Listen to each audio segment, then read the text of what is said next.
Hey y'all, welcome back to the channel. My name is Sarah. On today's video we are going to be learning how to make a Caribbean dress. If that's something you're interested in, come with me and let's get started. Also, do not forget to like, subscribe and leave a comment down below. Thank you.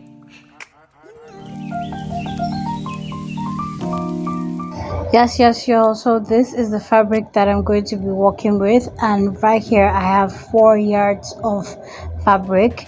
It depends on how much step you want or how long you want the dress to be. That's how much fabric you need to get. And this right here is an illustration of what we're going to be working with. So I went ahead to fold my fabric into two, and I'm just going ahead right now to draft a basic body for this, a basic bodice for this. And if you don't know how to do that, I have a detailed video up on the channel, and to that I'm also going to be doing an updated version of it, so you should go and check that out, and then when the updated version comes out you'll be updated. So yeah, you guys also do not forget to subscribe. Thank you. So as we go on here, we have a neck depth of 4.5 inch, and we have a neck width of 3 inches. You could go wider or slimmer depending on how you want the neck to turn out. So the next thing I'm going to do is come down here and get my armhole measurement. So that's 16 divided by 2, and I'm going to mark that out. That's for me. Whatever yours is or your client's armhole measurement is, that's what you should divide by 2 and then mark it out. I'm just going to rule a straight line across to indicate that that's where the armhole is going to be. Now from the shoulder here, I'm going to go down and do shoulder to bust, shoulder to under bust, and shoulder to waistline.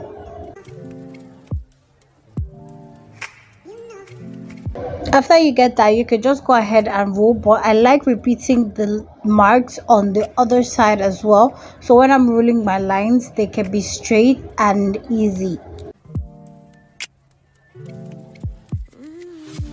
Next thing we're going to do is get our bust measurement, and on the chest line we're going to, this right here, the top one is the chest line, and we're going to mark it out. So whatever your bust measurement is, divide that by 4 and mark it out. I went in here by 1 inch and ruled it all the way to the top of the shoulder slope, and then I'm going to just make a curve from that 10 inches or 11 inches of your bust measurement and make a curve.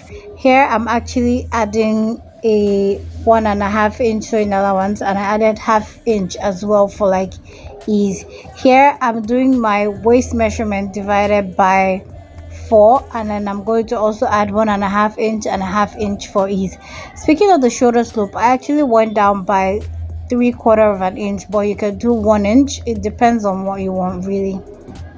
So we're done with the front part of this, and I'm just going to go ahead and cut.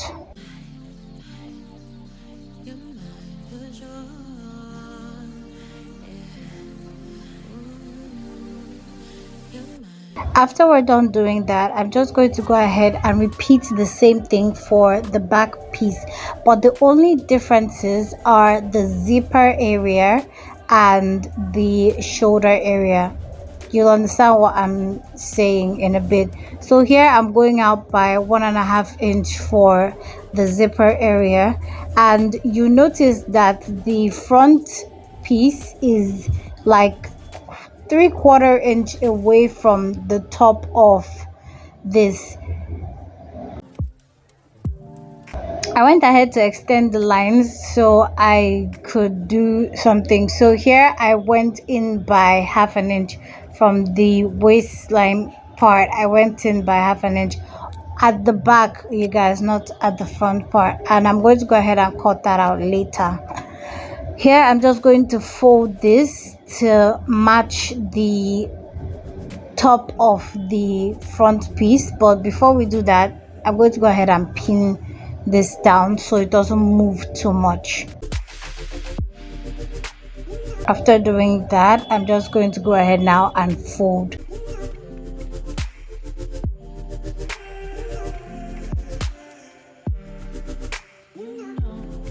Here I'm going to mark out 1/2 inch and then rule a straight line across on the front piece, and I'm going to go ahead and cut it out.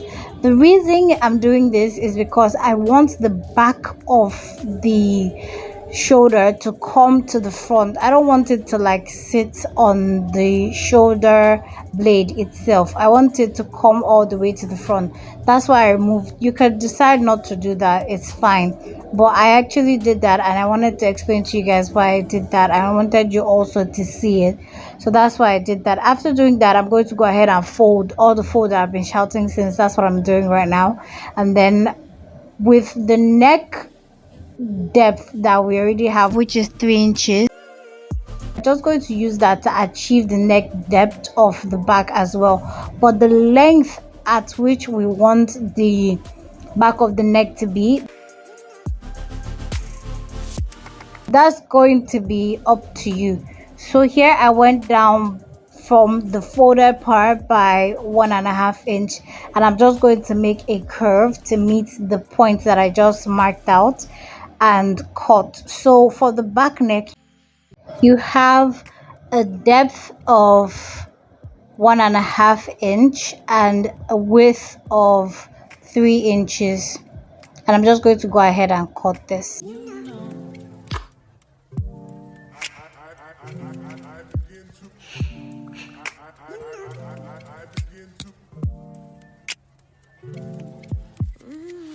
I'm also going to cut out the excess right there, and then I'll go ahead and cut out the bottom part, the side, the armhole part, and then I'll just go ahead afterwards to cut out the zipper area.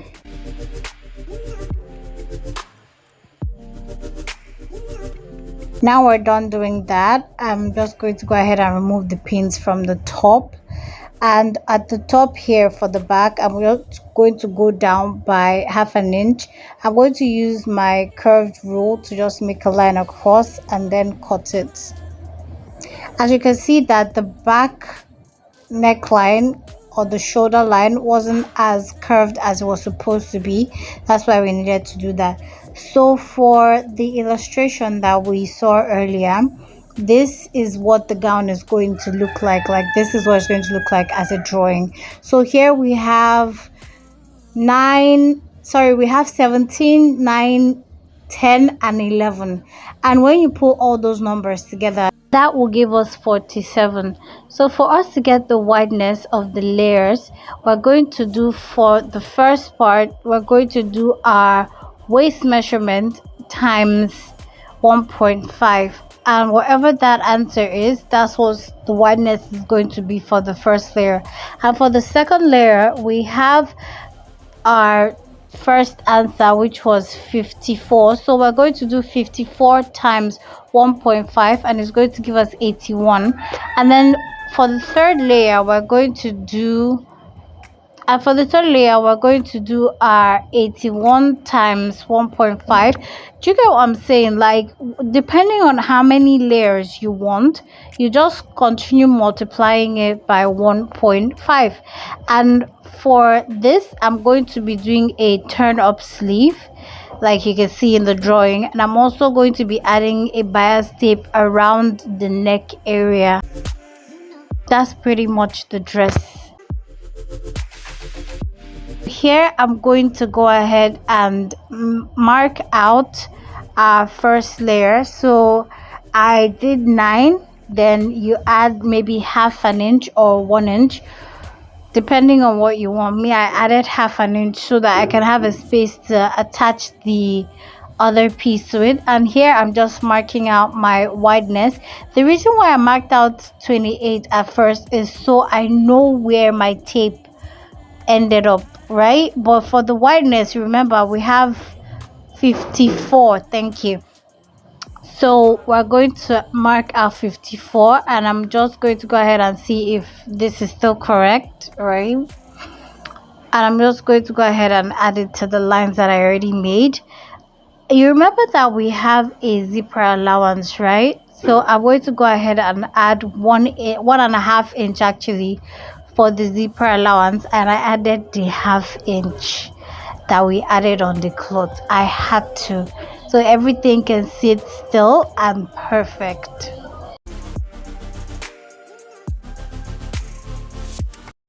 Okay, so we're done doing that, and the next thing we're going to do is cut out.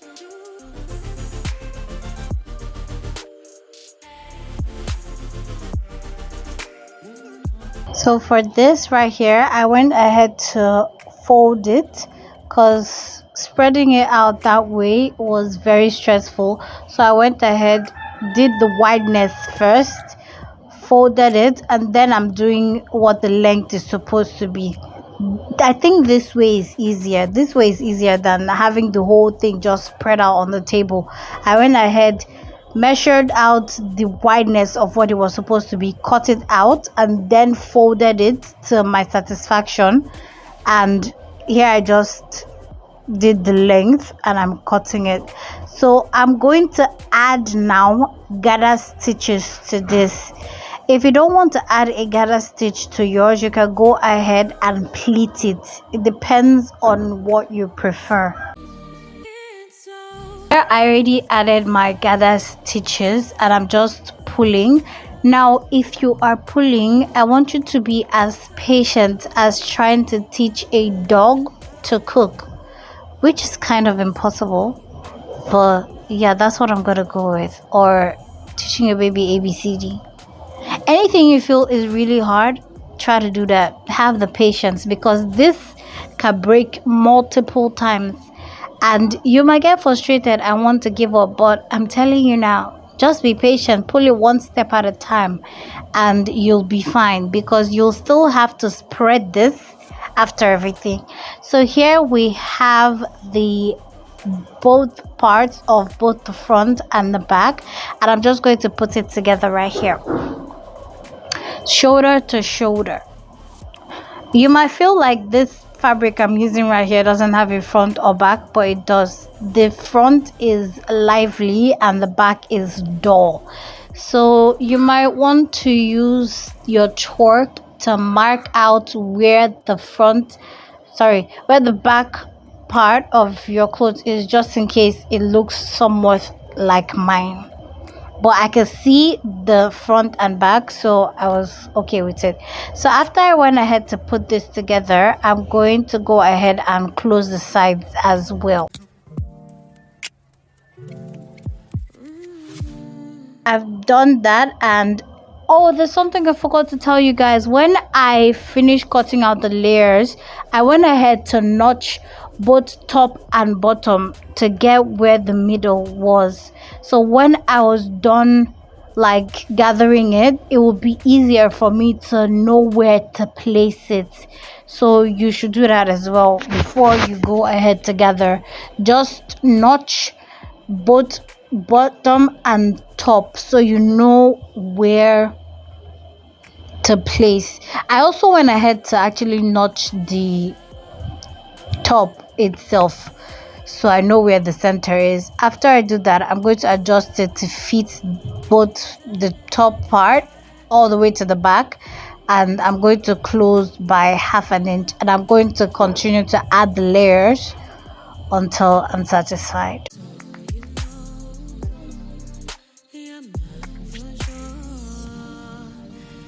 So this is the top part, first layer and second layer added, and yeah, this is looking really good so far. I went ahead to add the bias. It looked so cute. Yeah, I love how I did this. It really said something to me. I wanted to do it another way, but I decided to do it this way. So for the sleeve, I also have a detailed video of how to cut a basic sleeve pattern, and also how to cut more like a shirt sleeve pattern, so that way you have a very comfortable sleeve that doesn't end up where you don't want it to end up. So here for the turn up, I'm going to be folding this, and I'm going to place it right side to wrong side. So basically the 2 inches or 3 inches band is going to be on the wrong side of your fabric.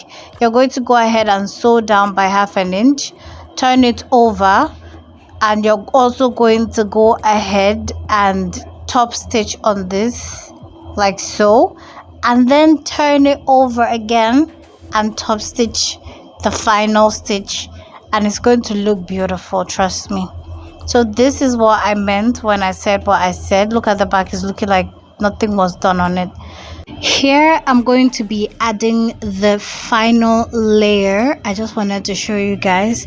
I'm going to be adding the final layer, and like I said before, you need to now adjust the gathers for it to fit. After I go ahead to do that, I'm also going to go ahead to attach the sleeve onto this and also attach the zipper, and that will be the end of the video. So y'all, this is what the dress turned out to be. It was beautiful on my mom. I loved how everything came out. I just wanted to show you up close what the sleeve ended up looking like.